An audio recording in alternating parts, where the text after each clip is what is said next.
प्रवचन चालू करने से पहले महाकाल ने प्रकार समय संविधान महावीर सत्व परम पूज्य बाबा साहब अम्बेडकर और उनके माध्यम से मैं वित्तीय शासन में शामिल हुआ हूँ। ऐसे गुरु को परिवार पंचांग प्रणाम। यहाँ पर उपस्थित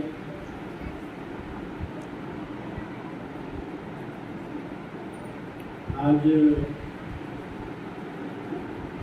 सभी उपासक उपासिकाएं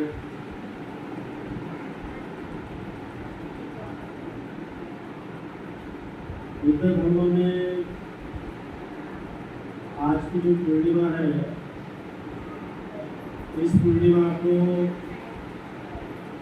ब्रह्म पूर्णिमा भी कहा जाता है, संघ पूर्णिमा भी कहा जाता है। ब्रह्म पूर्णिमा किसलिए कि भगवान बुद्ध ने प्रथम धर्मचक्र प्रवर्तन गतिमान किया, इसलिए। संघ पूर्णिमा क्यों? क्योंकि भिक्षु संघ का निर्माण हुआ, इसलिए।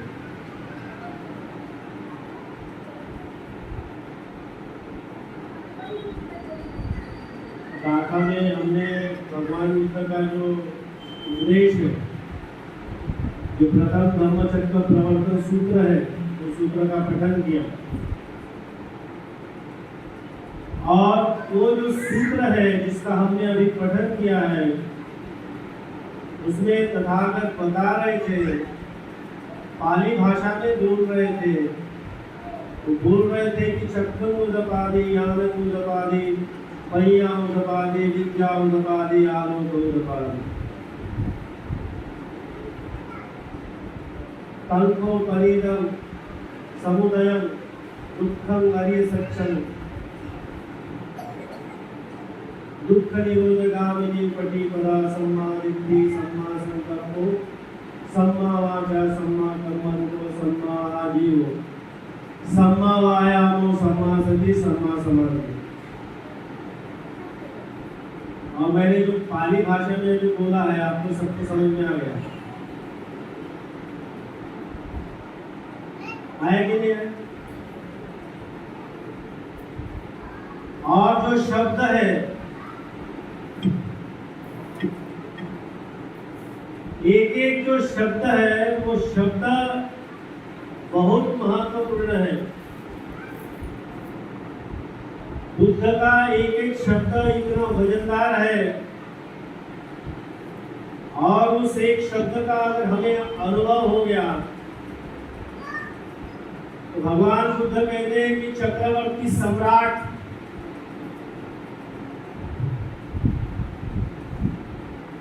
जो होता है, वो सम्यक दृष्टि प्राप्त करने वाले के 16वें हिस्से के बराबर नहीं होता है। इतना महान कौन होता है? सम्यक दृष्टि प्राप्त करने वाला होता है। चक्षु उदपादि, आनंद उदपादि, ये जो बोले है ना, ये जो चक्षु उदपादि, चक्षु का मतलब क्या होता है? आंख, आंखें होती है। और ये जो आंखें हैं, आंखें तो है सबके पास, लेकिन जो बुद्ध बोल रहे हैं वो आंखें उत्पन्न होना चाहिए, इसलिए चक्षु उदपादि, ज्ञान उदपादि, यानी चक्षु यानी आंख उत्पन्न होना चाहिए। ज्ञान का मतलब होता है ज्ञान उत्पन्न होना चाहिए, और उस ज्ञान से विद्या उत्पन्न होना चाहिए, और उस विद्या से जहाँ आलोक उत्पन्न होता है, दिव्य प्रकाश उत्पन्न होता है हमारे स्वयं के भीतर में, वो सम्यक दृष्टि है। भगवान बुद्ध बोलते हैं कि मनुष्य और जानवरों में फर्क है, और जो जानवर होता है वो वो अपने निसंग का जो स्वभाव है उस स्वभाव के अनुसार जीता है। लेकिन मनुष्य को मनुष्य के हिसाब से यदि जीना है तो सभी लोगों ने इस बात पर ध्यान देना है कि जिंदगी में अगर कोई महत्वपूर्ण चीज है, कोई बात है, तो वो है आंखें, वो है दृष्टि। और चूंकि आज का जो दिन है, भगवान बुद्ध के 5 शिष्यों में से एक शिष्य को सम्यक दृष्टि प्राप्त हुई थी, धम्म चक्षु, धम्म की आंख, धम्म की दृष्टि प्राप्त हुई थी। उसे सम्यक दृष्टि कहते। जो दोनों बच्चों गाड़ी में भर के ले जाओ, दोनों को ले जाओ, जो भी हल्ला करेगा उसको ले जाओ, चुपचाप रहो।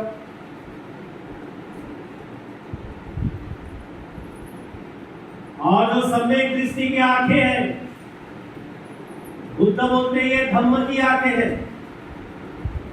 और ये धम्म की आंख जब तक उत्पन्न नहीं होती है तब तक के धम्म समझ में नहीं आता है। और आप जिसे धम्म समझ रहे हैं, वास्तविकता में वो केवल शब्द है। लेकिन जिस दिन इन शब्दों का अनुभव आ जाएगा उस दिन आपके भीतर में क्या उत्पन्न होगा? धम्म चक्षु उत्पन्न होगा, धम्म की आंख उत्पन्न होगी, सम्यक दृष्टि उत्पन्न होगी।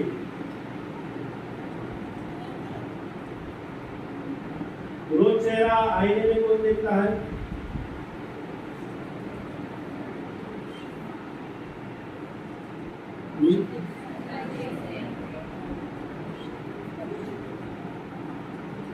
चेहरे को रोज आईने में देखते तो देखते क्या है? आप चेहरे में क्या देखते हैं? आँख देखते हैं, नाक देखते हैं, कान देखते हैं, भाव देखते हैं, जीवा देखते हैं, कान बराबर है कि नहीं वो देखते हैं। और कभी कभी तो जीवा निकाल के देखते कि बराबर साफ किए कि नहीं किए।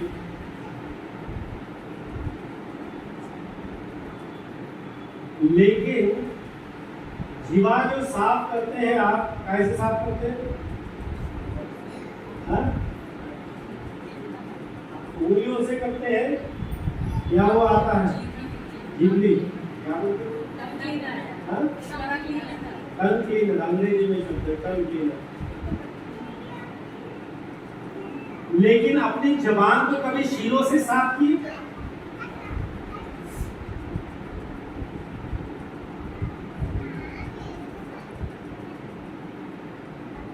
ये और ये शब्द भी पहली बार सुन रहे। और जिसने अपनी जीवा को शीलों से साफ किया, जिसने अपने कानों को शीलों से साफ किया, जिसने अपनी आंखों को शीलों से धो लिया, और जिसने अपने चेहरे को शीलों की सुगंध का क्रीम लगाया, उसी का चेहरा चमकेगा। और उसी की दृष्टि जो है, जिन्होंने धम्म के जल से आंखों को धोया है, उसी की आंखों में चमक निर्माण होगी। उसको दूसरा चश्मा पहनने की जरूरत नहीं पड़ेगी। आप एक है, चश्मे बहुत सारे पहन के रखे हो आप लोग, अब वो चश्मे दिखाई नहीं देते। आप चश्मा हर बार बदलते हो। जैसे ही ये गेट से बाहर निकल गए तो आपके आंख का चश्मा बदल जाएगा। और कान में जो हेडफोन लगाए हैं, वो हेडफोन ऐसा हेडफोन लगाए हैं, कौन बोल रहा है, क्या बोल रहा है, वो आवाज आपको सुनाई देनी चाहिए। और ऐसा हेडफोन लगाया है जो आपके मतलब की आवाज आपको सुनाई देनी चाहिए, और जो आप सुनना चाहते हो वो आवाज सुनाई देनी चाहिए। ऐसा हेडफोन लगाया है। मेरे चश्मे भी बहुत सारे दिखाई नहीं देते। यहाँ जीवा को तो टंग क्लीनर से एक ही है साफ करने का, लेकिन एक जीवा वो 10 प्रकार की जीवा हो जाती है। आंख तो 2 है, लेकिन ये बहुत प्रकार की आंखें बन जाती है। कभी आप आईने के सामने हंसकर देखना और अपनी आंखों को देखना, आईने के सामने गुस्सा हो जाना और अपनी आंखों को देखना, और तुरंत किसी को डांट रहे हैं और डांटने के बाद में आप आईने के सामने आ जाना और देख लेना अपनी आंखों। तो हर बार आपकी आंखें क्या होगी? सही बोल रहा है क्या? उतने ही चश्मे हैं। और जितनी बार आपने बोला है और अपने खुद के बोले गए शब्दों को सुना है,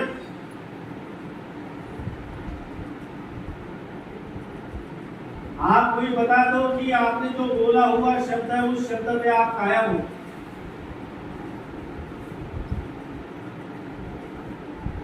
बचपन से लेकर जब से आपको होश आया, समझ आई, तब से लेकर आज तक के कोई बता दे कि भंती जी मैं एक शब्द पे कायम हूं।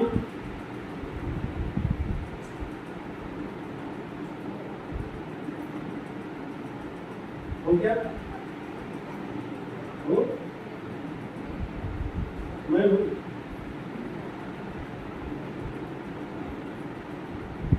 और इसलिए इस अवस्था में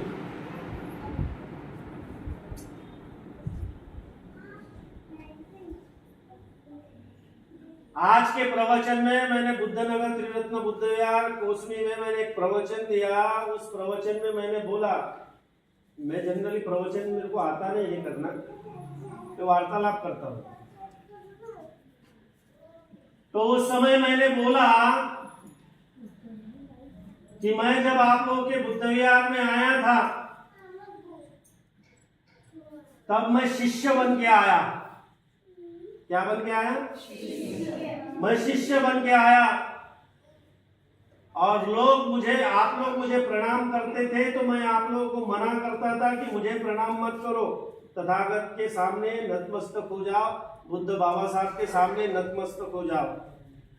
आप लोग मेरे सामने नतमस्तक होने की आवश्यकता नहीं, मैं कुछ नहीं हूं, मैं नाम का शब्द भी कुछ नहीं है, ये शरीर भी नश्वर है। और 2 उपासिकाएं थे, उन्होंने कहा, भंती जी बोले आप हमारे बच्चे की उम्र के हो, हमने आज तक के बूढ़े बाड़े भिक्षु को ही देखा है। आज से 15 साल पहले की बात बता रहा हूं, जब मैं त्रिरत्न बुद्ध विहार में आया था। हमने आज तक के जो भिक्षु देखे हैं और भिक्षु बूढ़े बाड़े देखे हैं, लेकिन आप जैसा 24-25 साल का यंग और इतना तेज तर्रा भिक्षु पहली बार देख रहे हैं। मैं बोला मैं भिक्षु जरूर हूं लेकिन शिष्य हूं, मैं गुरु नहीं हूं। उनको बड़ा ताज्जुब लगा कि ये भंती जी बोल रहे हैं मैं गुरु नहीं हूं। तो आप भंती जी हो ना? तो बोला हाँ, तो ठीक है, आप हमारे गुरु हैं। मैंने बोला मैं शिष्य बनकर जिंदगी जीने के लिए भिक्षु बना हूं, लेकिन आप लोग मुझे गुरु बना रहे। गुरु बनाने का मतलब मालूम है, जानते हैं क्या है? नहीं बोले मतलब कुछ भी हो जाए, लेकिन आप हमारे गुरु है, धम्म गुरु है। मैं बोला ठीक है बाबा, मैं तो शिष्य हूं। और तब से फिर लोग मुझे प्रणाम करने लगे, तो मैं मना करना क्या किया? बंद कर दिया। तब तक के तो मैं मना करता ही था। 6 साल तक मैंने लोगों को इस बात के लिए मना किया कि मुझे प्रणाम मत करो, क्योंकि मैं कुछ नहीं हूं, मैं शिष्य हूं।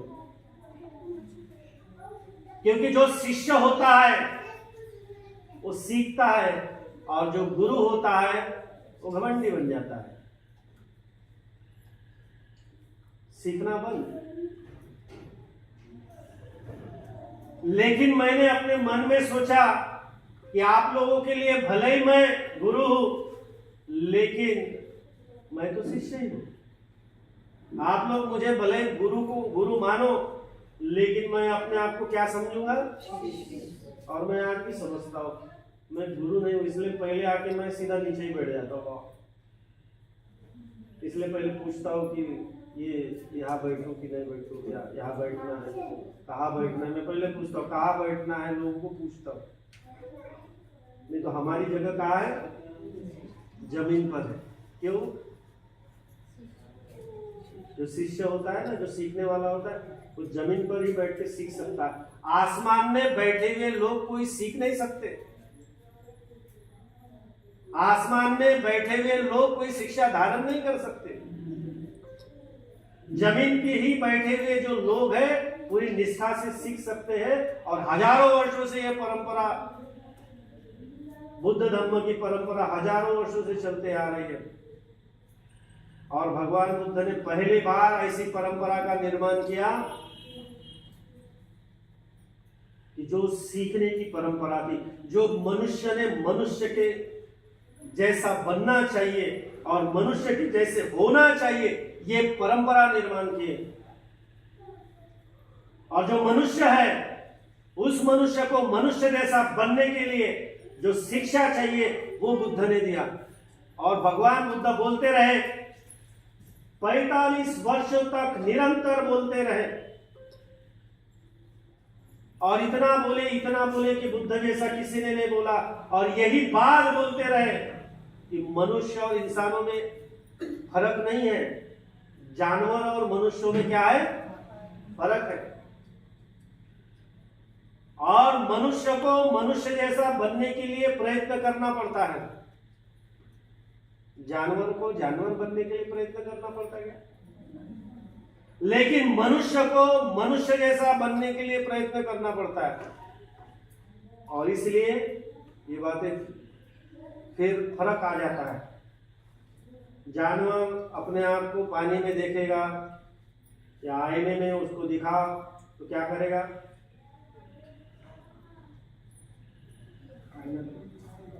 एक बार वो डॉक्टर साहब के यहाँ बैठा था तो चिड़िया उनके घर में वो खिड़की के पास आ रही थी और वो कांच को चोंच मार रही थी। क्या कारण होगा?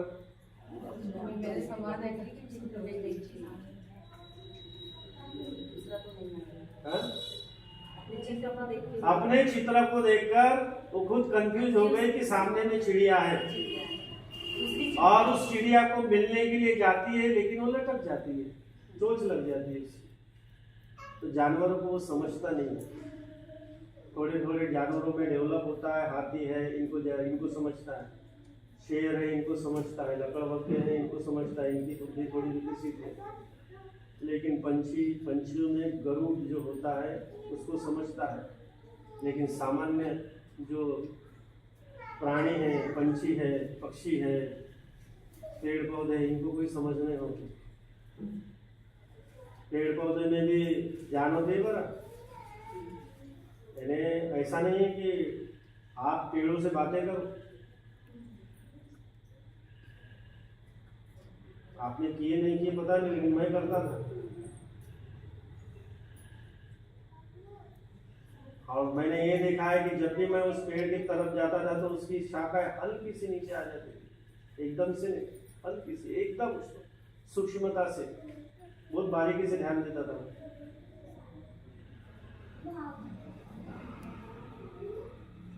और अनुभव ये भी आया कि हम जैसे जीते, हमारे जीने के तरीके, यानी जो मनुष्य के जीने के जो तरीके हैं, इन तरीकों का प्रभाव जो है पूरे पृथ्वी पर, यानी पूरे पशु पंछी पेड़ पौधों पर पड़ता है।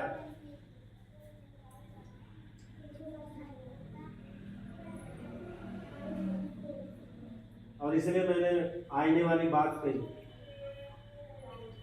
कि जानवर अगर आईना देखेगा तो उसको कुछ समझ में आएगा, नहीं समझ में आएगा, वो कंफ्यूज हो जाएगा। लेकिन जब मनुष्य जो है वो आईना देखेगा तो क्या देखेगा?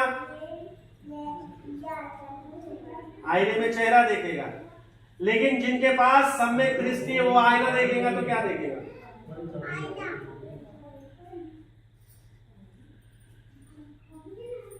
जिनके पास सम्यक दृष्टि है वो आईना देखेगा तो ये देखेगा कि ये मेरा मांस है,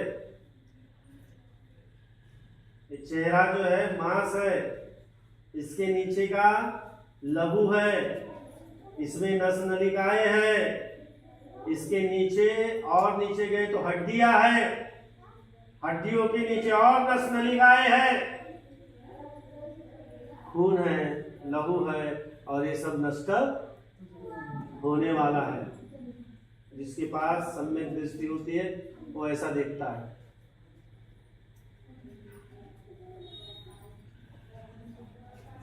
लेकिन हम लोग ये देखते हैं, खासकर आप जो गृहस्थी लोग हैं वो ये देखते हैं कि आज में ज्यादा धूप में घुमा क्या, चेहरा काला हो गया क्या, अरे यार धूल लगी है, पूछ लो बड़ा, थोड़ा सा देख लो आईने में।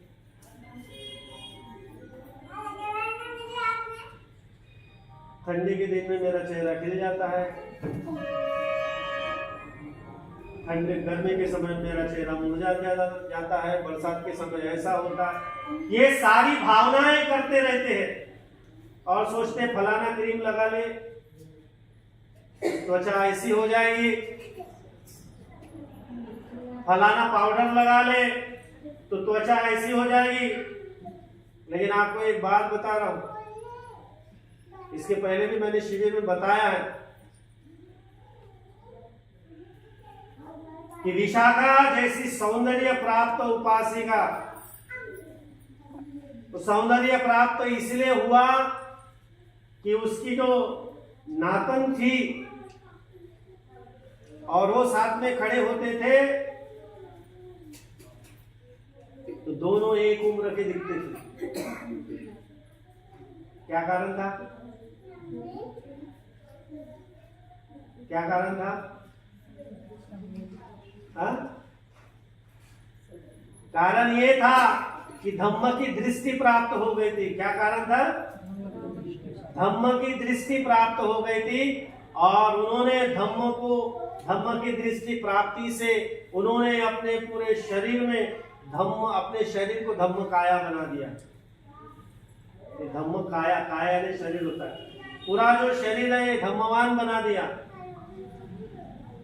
शरीर के खून का एक एक कतरा जो है, लहू जो है, वो लहू का जो कतरा है वो धम्म से युक्त हो गया, शील सदाचार से युक्त हो गया। और जिनकी काया जो है धम्म काया होती है वो बिल्कुल हमेशा तरोताजा दिखते थे। आचार्य नागार्जुन, कभी इनका चेहरा, बुढ़ापे का चेहरा नहीं दिखा। भगवान बुद्ध के चेहरे पर तक की झुर्रियां आ गई थी, लेकिन विशाखा के चेहरे पर, आचार्य नागार्जुन के चेहरे पर कभी झुर्रियां नहीं आई।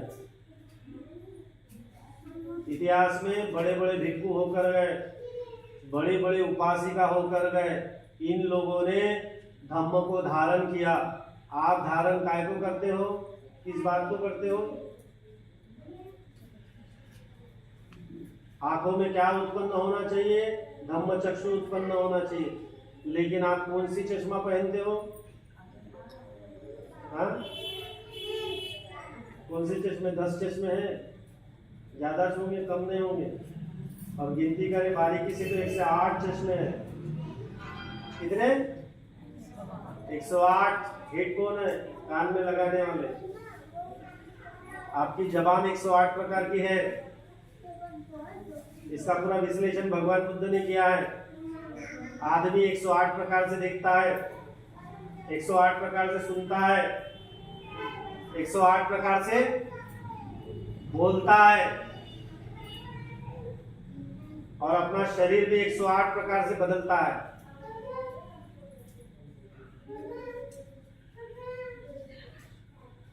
इससे मुक्त होने के लिए क्या उपाय है?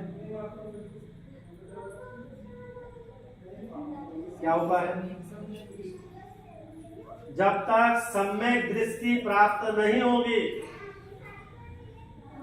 तब तक आप आईने में क्या देखते रहोगे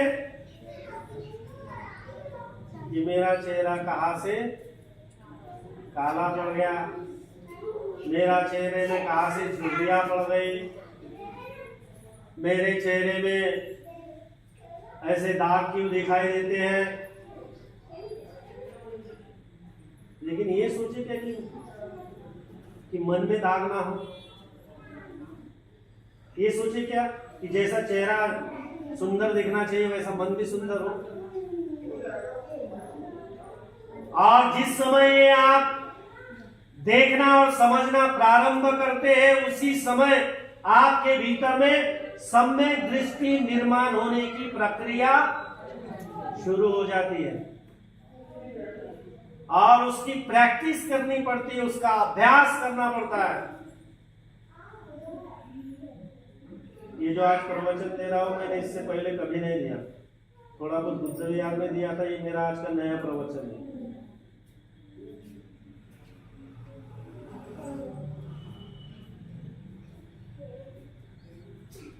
इसलिए इस बात को आप सब लोग समझे।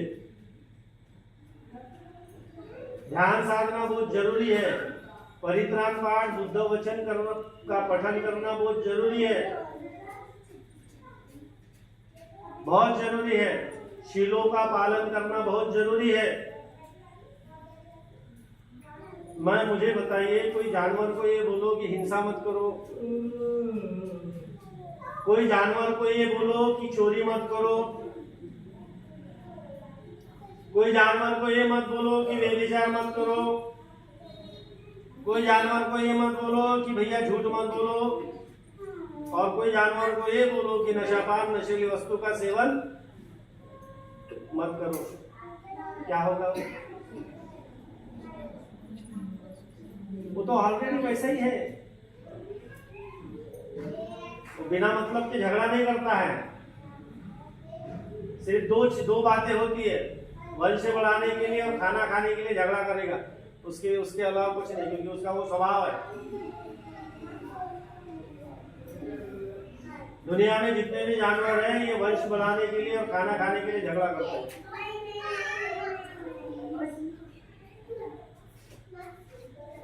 और बाबा साहब, एक जगह बाबा साहब ने बोला कि बोले मैंने मेरे लोगों को देखा है कि जो पैसे वाले लोग हैं जब उनकी शादी होती है, जनरल कैटेगरी के लोगों की जब शादी होती है और शादी होती थी, वो लोग बहुत पैसा खर्चा करते थे और अनाज जो है थालियों में बचता था तो फेंकते थे। और उस जमाने में पत्तल होती थी, वो पत्तल रोड यानी मंडप के दूसरे साइड में फेंकते थे और खाना वहां बचा रहता था तो वो खाना फेंकते थे। और बाबा साहब बोलते कि मैंने मेरे समाज के लोगों को देखा है कि वहां पर कुत्ते लोग लड़ रहे थे खाने के लिए, और उसके साथ में मेरे समाज के लोग भी खाना मिलना चाहिए उसके लिए झगड़ा कर रहे हैं। आप सोच सकते हैं आपकी बात? आज सोच सकते क्या कि हम खाने के लिए वो किसी की झूठन खाएंगे? तो शादी में वो पड़ा हुआ कोने में पड़ा हुआ जो पत्थर है, आज सोच नहीं सकते। उस हालत से बाबा साहब ने बाहर निकाला और उस परिस्थिति से बाहर निकाला है बाबा साहब ने। बाबा साहब ने हर वो बात दिए, हर वो चीज दिए जो आज वर्तमान में हमें आवश्यक है। और जिस चीज की आवश्यकता है वो सारी बातें बाबा साहब ने उपलब्ध कराई कि नहीं कराई? फिर भी कुछ तथाकथित जो लोग हैं ये बाबा साहब को गुरु मानने को तैयार नहीं है। गुरु पूर्णिमा के दिन कोई तो भी आचार्य है उसकी फोटो डालते हैं और ये मेरा गुरु है बोलते, और कोई कोने में बाबा साहब नहीं दिखाई देता। तो भैया माल किसका खा रहे हो?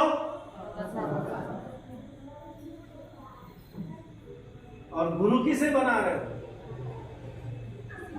गुरु और शिष्य का नाता ये बहुत गहरा होता है। गुरु आदेश दे सकता है। तथागत बोलते हैं मैंने कभी आदेश तुमको नहीं दे रहा हूं, लेकिन विनय पीठक पूरे आदेशों से भरा पड़ा है। सामान्य लोगों को भगवान बुद्ध ने कभी आदेश नहीं दिया, लेकिन भगवान बुद्ध के धम्म की जिसने दीक्षा ग्रहण किया, भगवान बुद्ध ने बोला मैं आदेश करता हूं कि विष्णु का ऐसा व्यवहार करना चाहिए। पूरा विनय पिटक भरा पड़ा है। आज एक डॉक्टर आए और मुझे पूछने लगे कि भंते जी बोले, और बहुत प्रसिद्ध डॉक्टर है, आप सब लोग उनका नाम जानते होंगे। उन्होंने बोला भंते जी बोले ये वर्षवास यानी क्या होता है, ये कैसा होता है, ये वर्षवास का मतलब क्या है? तो मैंने बोला डॉक्टर साहब मैं आपको कौन से तरीके से उसका उत्तर दूं, क्योंकि मेरा जो उत्तर निकलेगा, क्योंकि सवाल जैसा आता है जवाब भी वैसा ही निकलता है, और मेरा जवाब परंपरागत नहीं होता है। तो मैं बोला डॉक्टर साहब भगवान बुद्ध ने अपडेट वर्जन निकाला है। मैंने क्या बोला? भगवान बुद्ध ने ऐसी परंपरा निकाली है जिसको अपडेट वर्जन कहते हैं, उसी को वर्षवास कहते हैं। अब अपडेट का मतलब क्या होता है?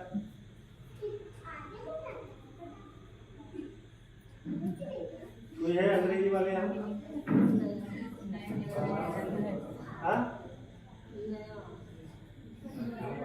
संशोधित करके उसको नवीन करना। हाँ, भगवान बुद्ध अपग्रेड भी करते थे, जो पहले है उससे विकसित भी करते थे, और नए तरीके से विकसित करते थे, वो अपडेट। तो वर्षवास का मतलब क्या है?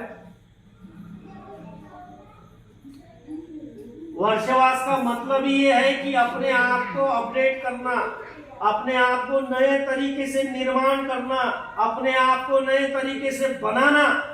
जो पुराना था उसको छोड़ना, जो भविष्य में होने वाला है उसके बारे में चिंता छोड़ देना, और जो वर्तमान में हमें बनना है वो इस तरह का मानव बनना कि जो निर्मल हो, पवित्र हो, श्रेष्ठ हो, और इस दुनिया के लिए आदर्श हो। और इसलिए भगवान बुद्ध ने वर्षवास प्रारंभ किया। भंते जी बोले आपने तो अलग ही व्याख्या बताई बोले। और मैंने बोला विनय पिटक का नाम ही जो है, विनय पिटक अगर आप बोलोगे तो रूल ऑफ अपडेट वर्जन, ये मनुष्य के विकसित होने का, मनुष्य को नए तरीके से निर्माण करने के नियम है। क्या?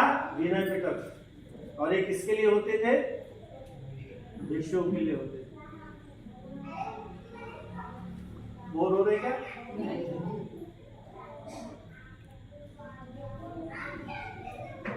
और अगर वर्षवास आप लोगों को अगर लगता है जीवन में कि कुछ नया प्राप्त करना है, तो वही प्राप्त करना होगा कि जो कौंडिन्य ने प्राप्त किया, अपडेट वर्जन प्राप्त हुआ। कौंडिन्य कौन है? शिष्य। हाँ, ये जो ऐसे शिष्य थे जिन्होंने सम्यक दृष्टि क्या किए? प्राप्त किए। और भगवान बुद्ध बोलते हैं कि चक्रवर्ती सम्राट से महान, चक्रवर्ती सम्राट से 16 गुना ज्यादा श्रेष्ठ ये सम्यक दृष्टि प्राप्त करने वाला मनुष्य होता है। चक्रवर्ती सम्राट का मतलब मालूम है क्या होता है? चक्रवर्ती सम्राट किसे कहते हैं?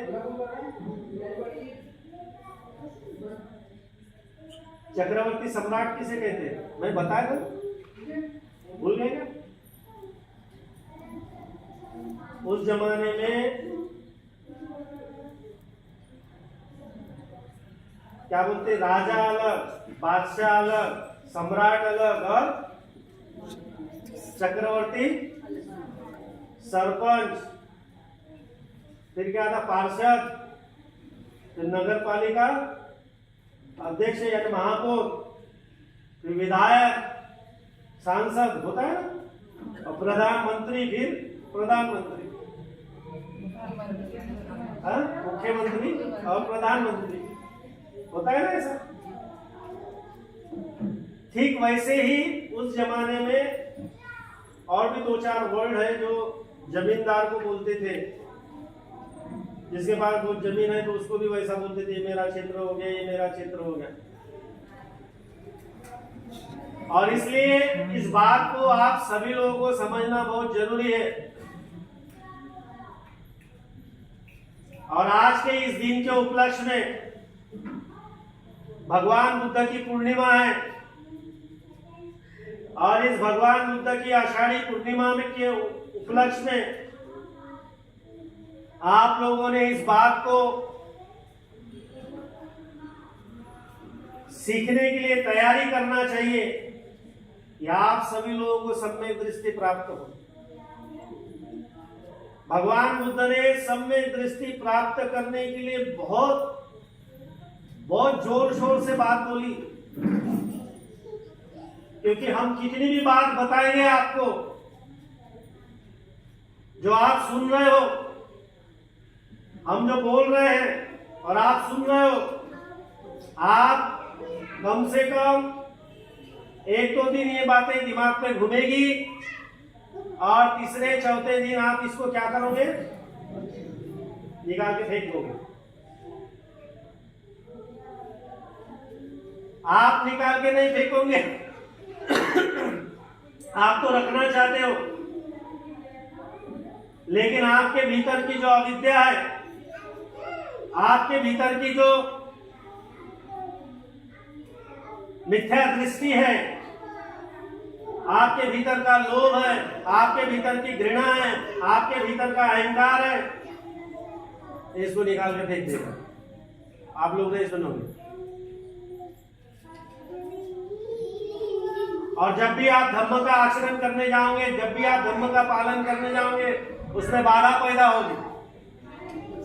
जब भी कोई कार्यक्रम करने जाओगे, उसमें बाधा पैदा होगी। और जो आपके साथ आज हो रहा है, त्रिरत्न बुद्ध विहार के उपासिकाओं के साथ 15 साल पहले होता था, वो भी उसको पार कर चुके हैं। किस घटना को? जो भी ताकत लग रही है ना आप लोगों को, यहाँ जमने के लिए ताकत लगती कि नहीं? हाँ या नहीं?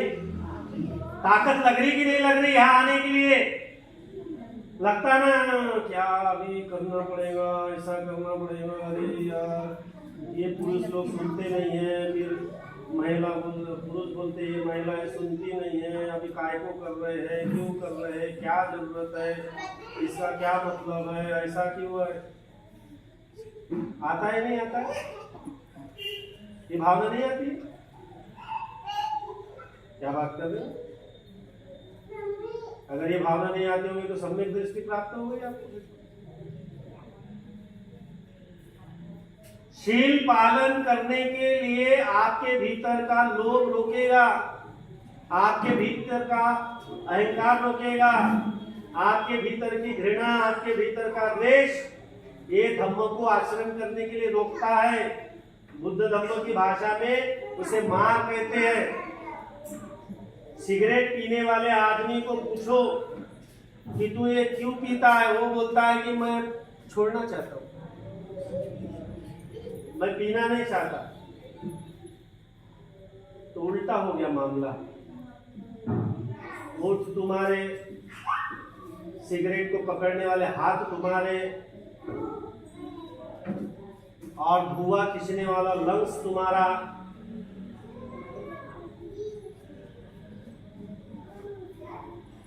लेकिन फिर भी खींच रहे हो। तो मैंने बोला सिगारेट तुम नहीं पी रहे हो, तुमको सिगारेट पी रही है।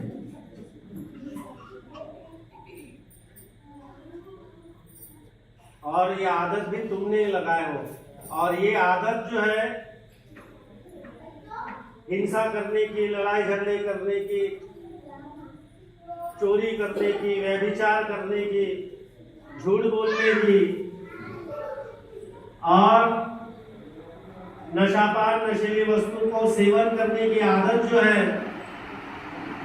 यह आदत भले आप बोल रहे हो कि आपने लगाए हो, लेकिन वो आपके भीतर का जो मार है, जो लोभ है, जो अहंकार है, वो आपको इससे मुक्त होने नहीं देता।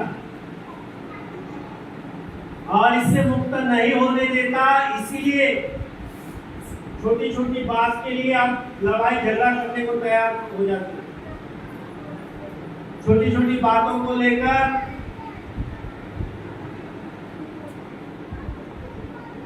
आपस में वैमनस्य निर्माण करने के लिए तैयार हो जाते हैं।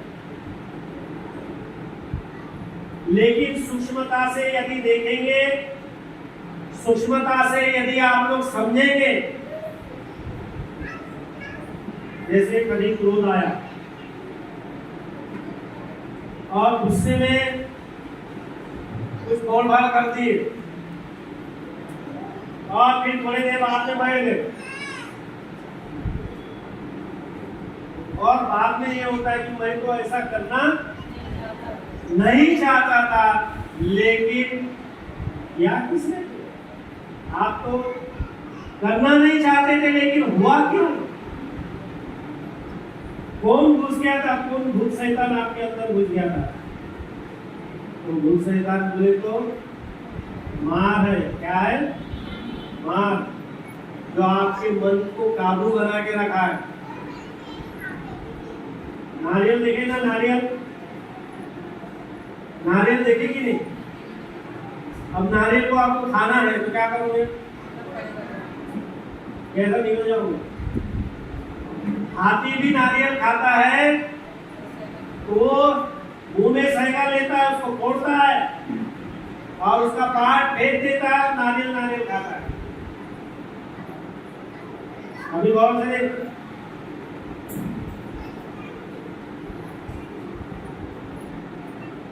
और अगर आपको भी नारियल खाना होता है तो आप कैसे खाते हो? फोड़ के खाते हो, तोड़ के खाते हो।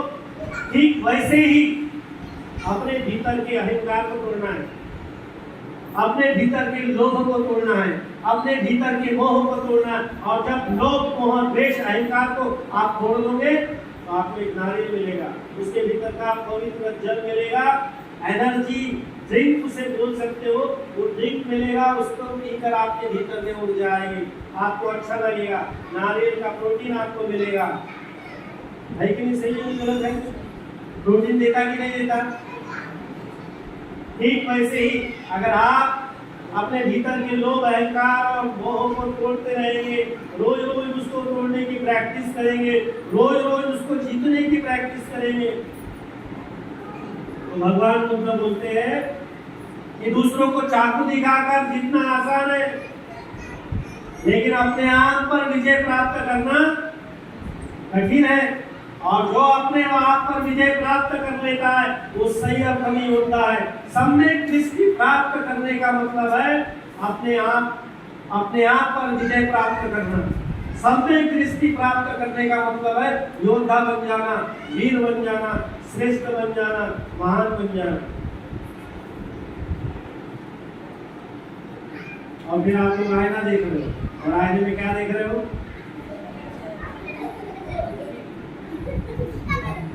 साथ में ले जाऊंगा तुम लोगों को, और फिर बालाघाट ले जाऊंगा, दोनों के साथ में ले जाओ, बैठ जाओ। हाँ,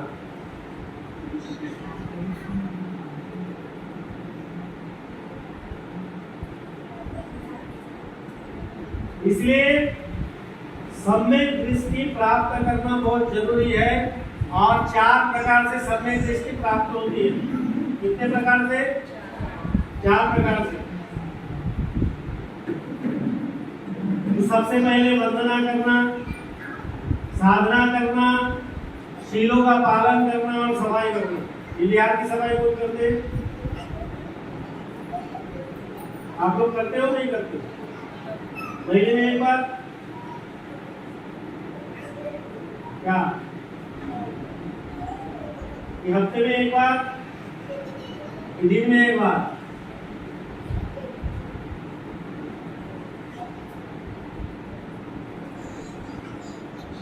हम जब अपने गुरु के पास में थे, ये 4 बातें रोज। एक बार तो रत्न बुद्ध विहार के सामने ऐसी बात करने की थी, आप लोग जानते हैं, पहले दीवार वगैरह नहीं थी, तो गैया आकर वहां पर टॉयलेट कर दी। मेरे को अच्छा नहीं लगा, तो मैंने वो पहले पानी नहीं था तो हैंडपंप होता था, बिहार नहीं था बाजू में, तो वहाँ बाल्टी लिया और वहाँ से मैं साफ करने लग गया। मैं जैसे साफ करने लग गया तो किसी ने मेरे हाथ का झाड़ू ले लिया, किसी ने बाल्टी उठा लिया, कोई उपासक आए, कोई उपासिका आए और बोले भंते जी हम आपसे हाथ जोड़ते हैं, निवेदन करते हैं कि आप यहाँ पर झाड़ू मत मारिए, क्योंकि आप कौन है? गुरु है। और गुरु है इसलिए आप ये झाड़ू वगैरह मारने की आवश्यकता नहीं है। हम काय के लिए? मैंने वापस छीन लिया मुझसे। जब मैं झाड़ू मार रहा हूँ तब तुमको दिख रहा है कि गोबर पड़ा है, उसके पहले नहीं दिखा।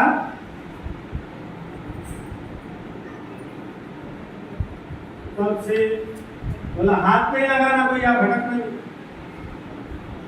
और शुरुआत के समय की बात तो अलग ही थी। और फिर वो सब लोग पूरे भीड़ जमा हो गए, सब लोग हाथ जोड़ने लग गए। कोई बुजुर्ग माता जी आया, बोले भंते जी तुम्हें काउंट नहीं आएगा, तो आई कैसे काउंट करता? अरे आई बोले आप आगे हो जाओ, नहीं बोले क्यों बोले? अब वो बुजुर्ग है, बुजुर्ग लोग है, उनको झटका नहीं दे सकते, उनके हाथ को लचक जाएगा। तो मैं बोला ठीक है वो आगे।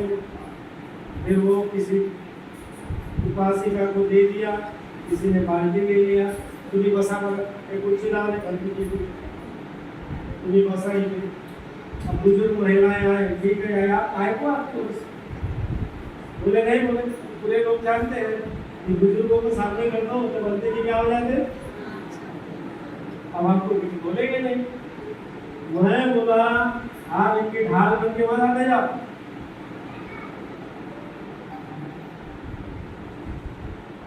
आपको इनकी ढाल बनकर आने की कोई आवश्यकता नहीं है। मेरा स्वभाव एक्चुअली मैं उस समय में जो पौनी आपने देखा होगा है ना, पौनी में गए तो वहाँ साफ सफाई करने के लिए 2 हाथ में झाड़ू लेता था, साफ करता था। 2 घंटे केवल झाड़ू मारने के लिए लगते थे वो बिहार में।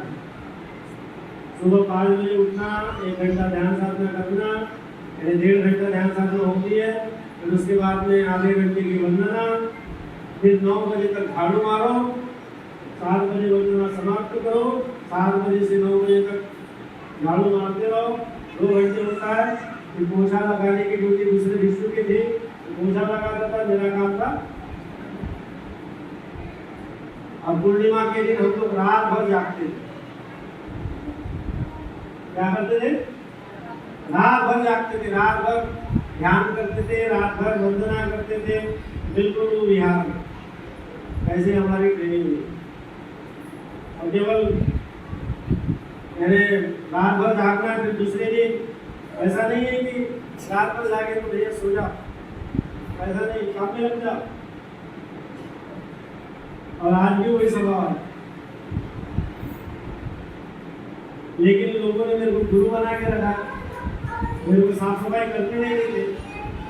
पहले वो बोरिंग से पानी भरता था तो पानी भरने के लिए मना करते थे। मैं बोला, मैं कपड़े धोता था तो मेरे शिवर धोने के लिए मना करते थे, भरते थे, हम धोते थे। मैं बोला मैं आलसी अलाल हो जाऊंगा, ऐसा मत करो मेरे साथ। नहीं बोले, आप हमारे गुरु हैं, हमको सेवा का अवसर दो, हमको पुण्य मिलेगा। बोला ठीक है, कमा लो पुण्य। फिर मैंने देखा कि भैया भाई कुछ काम धुलते से कपड़े हमारे तो नहीं थे सर। तो मैं बोला अरे भावना दूसरी बदल रही है लोगों की। फिर मैंने वॉशिंग मशीन ला लिया। तो लोगों की भावना बदल रही है, अब किसी को कोई देने की आवश्यकता, भाग जाओ तुम यहाँ से, आना नहीं मेरे सामने। फिर आते थे, माफी मांगते थे, गलती हो गई, गलती जी क्षमा कर दो। और अभी तो मैं कभी भूलता नहीं तो मैं पहले मेरी बैगें तैयार रखता था। मेरे को नहीं रहना तुम्हारे बिहार में, सीधा उठाता था और बैग छीन छीन के वो पकड़ा पकड़ के रखते थे। क्या होता गुरु जो बना, शिष्य लोग हैं तो ठीक है। तो ये बात समझिए क्या, जब भी आप अच्छा कुछ करने जाओगे और उसमें बाधा उत्पन्न होती,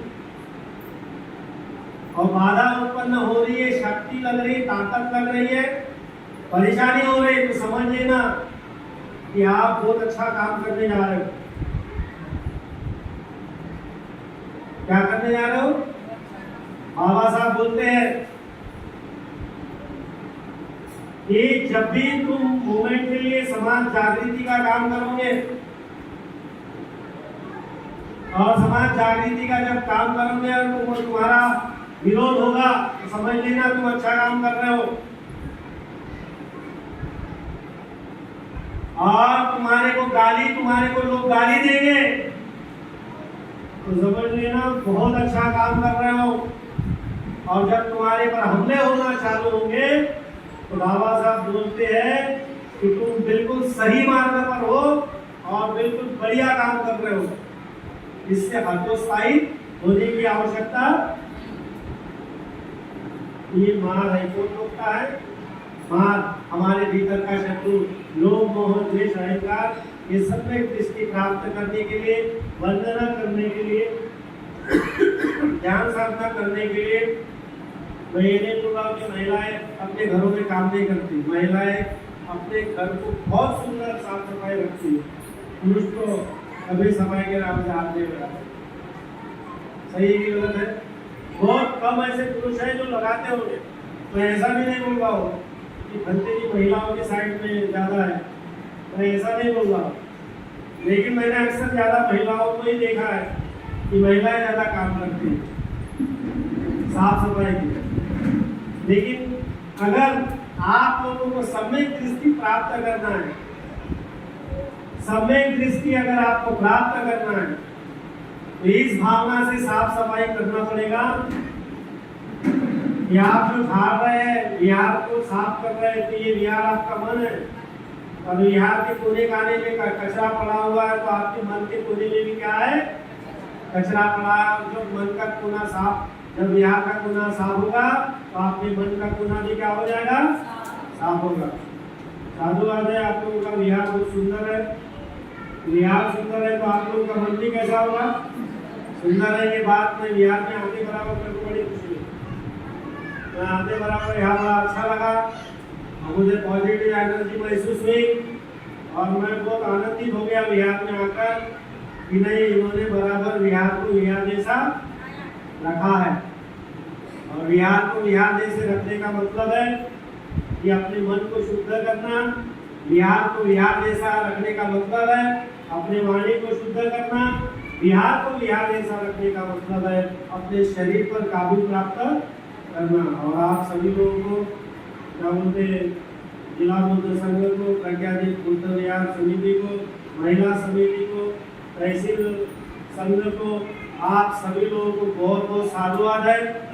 आप सभी लोग साधुवाद के पात्र हो कि आप लोग, देखो मैं प्रशंसा कर रहा हूँ, इसका मतलब चने के झाड़ में मत चढ़ना। कि अभी भंते जी ने प्रशंसा कर दी तो अगली पूर्णिमा खत्म। अगली पूर्णिमा में भंते जी को कहने जैसे क्या बोलते बुद्ध पूर्णिमा आई तो कोई कार्यक्रम बराबर समझ में नहीं आया। बीच की पूर्णिमा क्या की है क्या नहीं पता नहीं। तो अभी मैं प्रशंसा कर रहा हूँ इसका मतलब ये नहीं है, यानी प्रशंसा नहीं कर रहा हूँ, मैं सच बोल रहा हूँ। मैं आप लोगों की कोई प्रशंसा नहीं कर रहा हूँ। और जब कोई गलत होता है तब भी मैं सच ही बोलता हूँ, तो गलत नहीं बोलता हूँ, जो सच है वही बोलता हूँ। तो इसलिए इस बात को आप लोग समझें। आप लोगों ने बहुत अच्छा बिहार को बना के रखा है, बिहार की गरिमा को बना के रखा है। आप सभी लोग साधुवाद के पात्र है, सार्वजनिक जयंती समारोह समिति भी साधुवाद के पात्र है। इतने सब लोगों ने मिलकर, आप सभी उपासक उपासिकाएं और सभी समितियों ने मिलकर ये जो बिहार को बिहार जैसा बनाए रखा है, आप सभी लोग साधुवाद के पात्र है। लेकिन आज के दिन के अवसर पर आप सभी लोगों ने संकल्प लेना चाहिए। कौन सा संकल्प लेना चाहिए? तो आप देखो, क्योंकि मैंने जो शुरुआत से लेकर अब तक की जो बातें बताई है उस बातों को आप लोग जान चुके हो। इतिहास से ये बातें आप पढ़ लोगे कि गर्भधारणा, इतिहास से ये बात पढ़ लोगे कि गृह त्याग, इतिहास से ये बात पढ़ लोगे कि भगवान बुद्ध की जो धम्म संगीति है, जो 84,000 उपदेश है, उसको कंठस्थ किया गया। 3 महीने तक भिक्षु लोग बार बार उसका पठन करते रहे और बोलते रहे। तो उसकी शुरुआत आज से हुई है। आज का धम्मचक्र प्रवर्तन दिवस भी है, इसकी शुरुआत भी आज से हुई है। ये इतिहास में वो बातें नहीं आएंगी, लेकिन जो अनुभव की बातें हैं वो अनुभव की बातें किताब में नहीं मिलती है, अनुभव से मिलती है।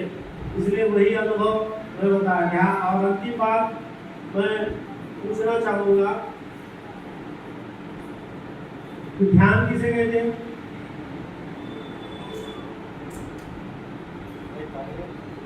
ध्यान किसे कहते हैं?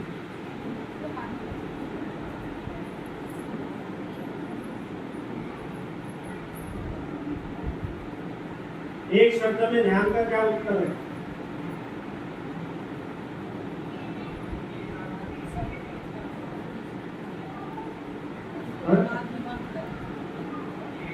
क्या?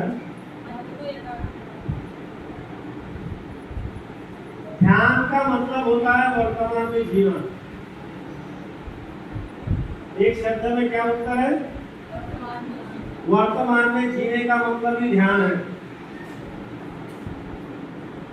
और जो वर्तमान में जीता नहीं वो ध्यान ही नहीं है। तो पुराने झगड़े को, पुराने द्वेष भावना को पकड़ के रखता है, वो वर्तमान में नहीं जी रहा।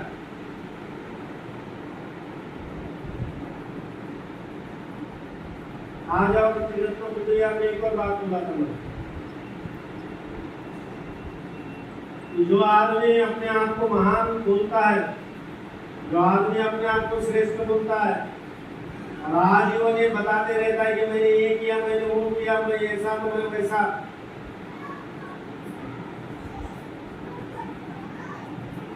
तो आधुनिक युग में